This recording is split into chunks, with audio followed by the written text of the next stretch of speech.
The Time It Never Rained, a 1973 Western novel penned by American author Elmer Kelton, unfolds the tale of a West Texas rancher in the 1950s. He grapples with years of unyielding drought while striving to preserve his farm's integrity without compromising his principles or self-reliance. In the novel's prologue, Kelton introduces the looming drought that will persist throughout the majority of the narrative, alluding to past droughts in the 20th century. Initially, no one anticipates the severity of the drought creeping up from Mexico. West Texans are accustomed to dry spells, believing they must simply endure until the rain arrives. Despite recent droughts, it seems implausible to residents that this one could match the devastation of the 1933 drought. As for the drought of 1918, such arid stretches are considered once-in-a-lifetime events.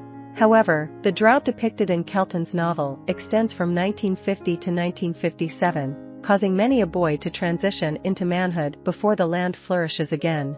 Beyond the prologue, Kelton introduces the central character and the setting, the town of Rio Seco. A sign at its outskirts proudly proclaims it as the home of 3,000 friendly people and 3 old cranks.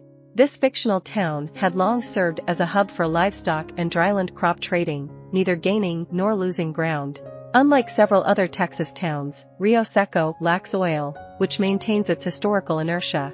Hardworking men toil there, yet their labor proves futile without divine intervention to provide water for their crops. After introducing the setting, Kelton acquaints readers with the novel's protagonist, Charlie Flagg. Flagg is, in many respects, an unremarkable hero, an aging rancher with modest ranching skills, a somewhat neglectful husband, harboring prejudiced views, and largely characterized as an all-around curmudgeon. As the narrative unfolds, Charlie emerges as a character reminiscent of Job, doggedly adhering to his own, albeit questionable, principles in the face of mounting suffering. A spiritual heir to the previous century's frontiersman, Flagg instinctively distrusts government efforts to subsidize his struggling ranch. However, visits to the local federal PMA, Production and Marketing Administration, office become as routine as planting cotton or sorghum for Flagg. It's here that he meets March Nicholson, the county PMA officer, to discuss his ranch's recent yields and the possibility of ceding a portion of his farm to the government in exchange for federal subsidies. This dynamic underscores the central conflict of the novel. Individuals like Flagg, determined to maintain their independence even as nature and providence thwart their livelihoods, and individuals like Nicholson, who control the federal government's purse strings and offer a chance at survival for Flagg's family, albeit at a steep price. The author also introduces other key characters, including Flagg's wife, Mary, his son, Tom, and his foreman, Lupe Flores. As months and years pass, the unrelenting drought persists. Kelton vividly portrays the situation in a poignant passage, characterizing the local term for droughts, or droughts, which describe Texas as a place where multiple summers occur within a single drought. In this context, drought does not signify an absence of rain but protracted periods of insufficient rainfall, where the benefits of one rain dissipate long before the arrival of the next, resulting in a lack of continuity. During the initial couple of years of the drought, the Flagg family faces hardship but manages to cope. Charlie's son, Tom, even leaves the farm when he comes of age to pursue a career as a champion rodeo rider.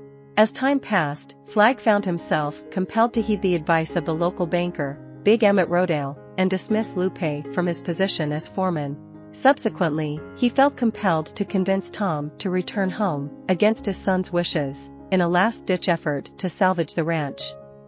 Despite Tom's initial reluctance, he complied with his father's request. However, Tom's return came with an additional burden, a difficult and indolent wife named Dolly, whose presence introduced further stress into an already fraught situation. Throughout the enduring and relentless drought, Flagg demonstrated both remarkable perseverance and an equally remarkable, if not unnecessary, stubbornness. For instance, he adamantly resisted heeding Big Emmett's counsel, even when it was sound advice. Eventually, he begrudgingly accepted the necessity of introducing goats to the ranch to capitalize on the profitability of mohair. Flagg's aversion to goats, while illogical, represented something foreign to a man accustomed to cattle and sheep. In the end, the drought finally relented, and rain returned to the land. However, it was too late. Tom decided to sell his share of the ranch and resume his rodeo career. Flagg's outspoken stance against government subsidies, shared with journalists, had repercussions for many of his fellow ranchers. While Flagg could be a challenging character for readers to embrace at times, his job-like determination remained an inspiring quality, even if it was perpetually undermined by his own unyielding obstinacy. I hope you enjoyed this video. Leave a like if you did and be sure to subscribe. Thank you.